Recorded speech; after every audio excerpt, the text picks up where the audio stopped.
Good morning, this is Trish Williams, and today I'm going to be talking to you about what's going on in the market. It's everybody's favorite question, and how's the market? So I want to be able to, you're my people out there.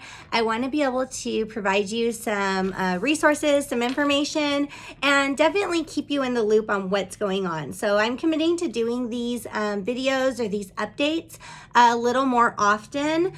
This way I can just be a resource to provide you guys information on what's happening out there, what's happening in the real estate market, and what are we looking at and what are we going into, because it's all important information. For me, it's second nature. We're out there in it every day. We know what's happening. We see what's happening, and sometimes we make the mistake of assuming that everybody else might know, and that's not always the case. So I want to make sure that I have you guys informed. If you don't know who I am, Trish Williams with Trish Williams team. We're here in Las Vegas, and we have a pretty successful real estate team. We got some rock star agents. We all work together as a team. We provide great customer service. Our business is based primarily off of referrals because we give our clients such an experience that's worth bragging about. We really like to inform people. If you know me, you know I love teaching and I love being a teacher. So we guide you through the process. We know it's an important step in your life, whether you're buying or selling, and me and my team are here to make sure that this is treated as the most important part of your life. So getting into the market updates of what's going on. Right now, we're in February of 2020. So we are, what's happening right now, let's take you back a little bit to 2000. I'm going to go back to 2018, just a summary of what happened in 2018. So we got news 2018, 2017-ish of, the Raiders coming to Las Vegas. That created a lot of hype in the market. I don't know why Raiders affect house prices, but apparently they do. Or at least that was the perception across the city, with everybody I was talking to.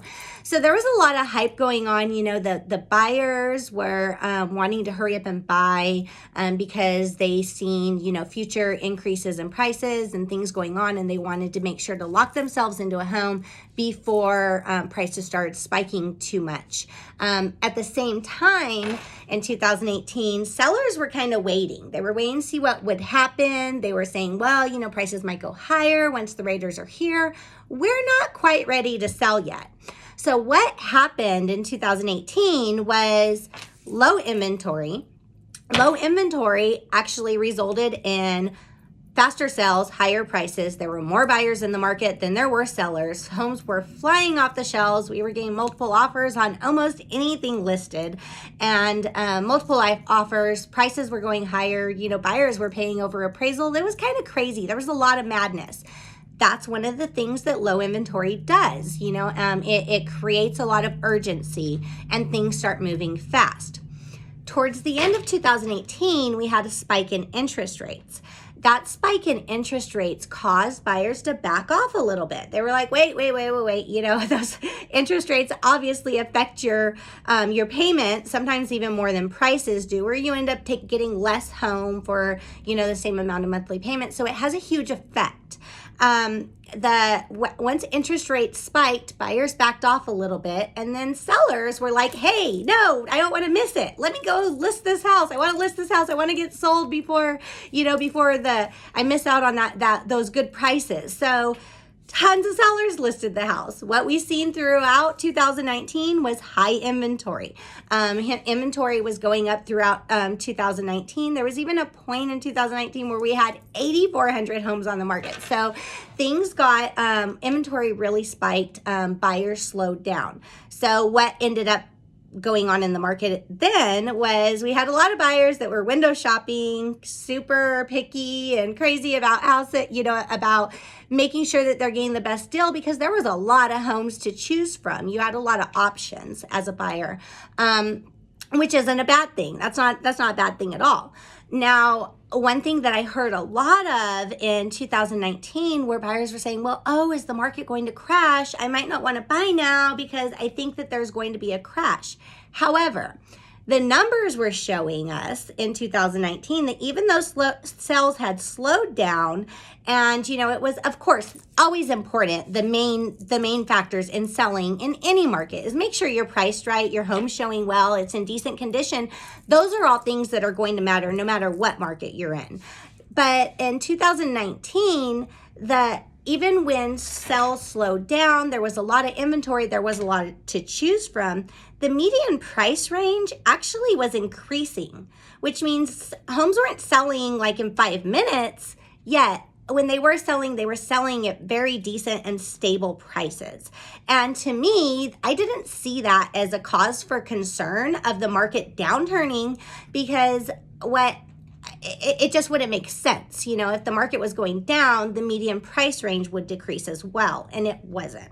So again, I was foreseeing in 2019 that we were going to see a lot more activity starting 2020. Well, I hate to say I was right, but I was right. So now we find ourselves in 2020. And just to give you a snapshot of where we were, so 2019, February, we had 5,378 single-family homes on the market.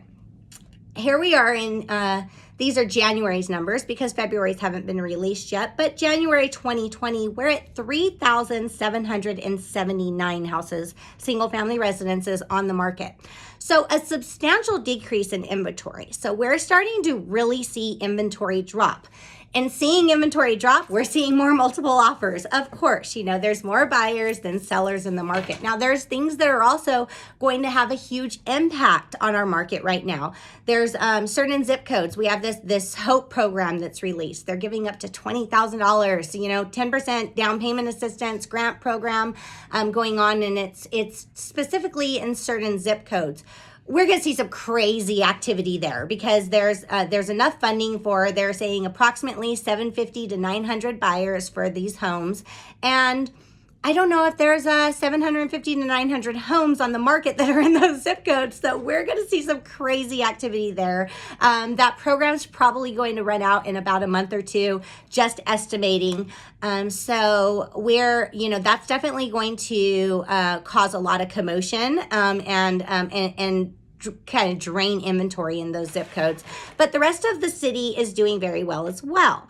Inventory is lower. So if you're thinking of selling, if you're a seller out there, it's definitely the right time. Now, if your concerns are, of course, people's concerns are, am I buying a home at the wrong time? Is the market going to crash? Should I wait? Again, I'm going to tell you the famous realtor quote is, I don't have a crystal ball. None of us do. We don't know what the future holds. However, the numbers and the stats are not showing that we have any concern. And to be honest with you, I do as I say, basically. So I myself am personally investing in real estate at the moment. I do not fear that the prices are going to drop and I'm making a bad choice. I'm advising my children to do so. So, what I'm practicing what I preach here. I really think that it is a great time to buy.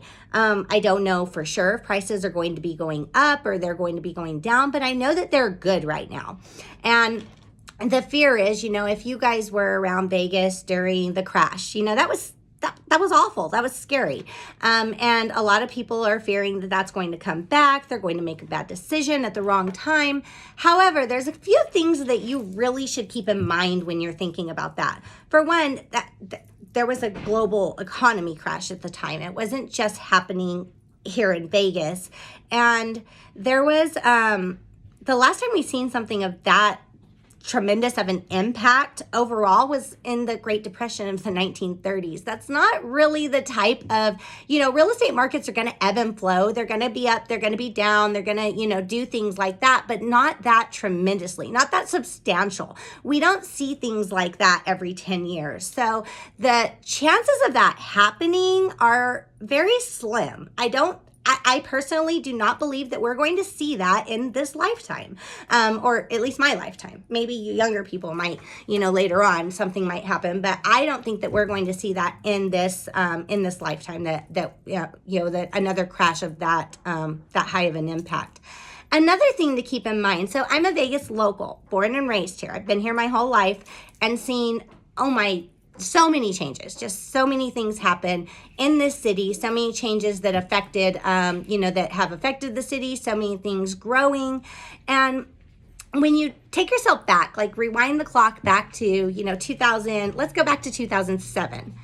If you were around Vegas in 2007, you'll know that there was, our city was based so much off of the hospitality industry, off of construction jobs. There wasn't, yes, there were other jobs around, but that was the primary focus of most consumers, most people that were in the city were in these types of industries.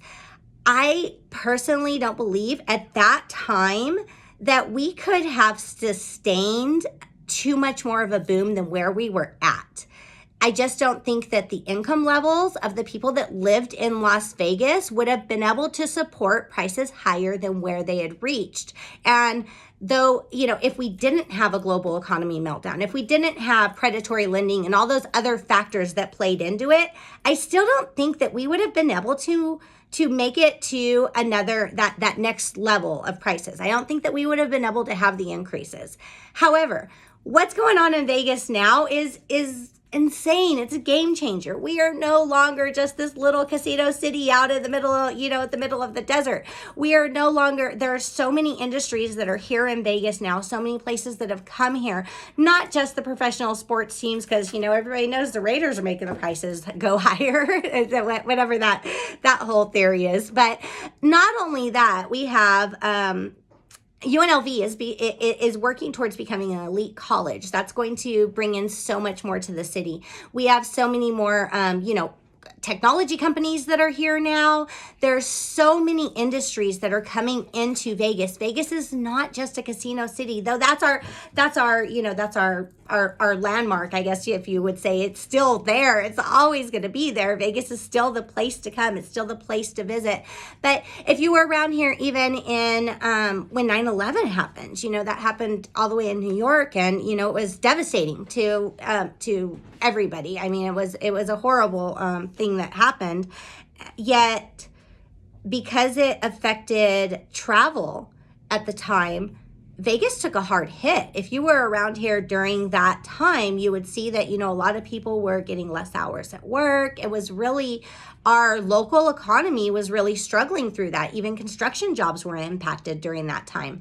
So now we're in a position where those factors are, we're not just based off hospitality. We're not just based off travel and tourism. There's so much more to the city, and I feel like we can sustain the prices that are, it looks like prices are probably going to be rising in the city overall. It looks like things are going to be changing. Vegas is no longer becoming the cheapest place to live, which for so many years it was. So just giving you advice, giving you things that are happening, things that are going on here in the market. That's where I want to start. And of course, you guys, as I said before, you're my people. I want to be able to keep you informed. If you guys have questions, comment. Let me know what you guys are wanting to know. I have so much information and resources available to provide people information. I'd love to share it with you. I'd love to help you. If you want to call me and have a discussion, if you want to meet with me, if you already own a home and you're not looking at selling or doing anything like that, but you're looking at investing in real estate, because real estate is a great investment, for a long-term investment. If you're looking at doing those, or even wanting to go over those options or see what that looks like, I'd love to talk to you about that as well. Give me a call. So Trish Williams team, Keller Williams Realty, the Marketplace One. Phone number 702-308-2878. If you want to talk about real estate, call me. If you're going to be creepy, please don't call me. Just real estate. No, or you can call to say hi if you're my friend. So that's my number, and I'll talk to you guys later. See you soon. Bye.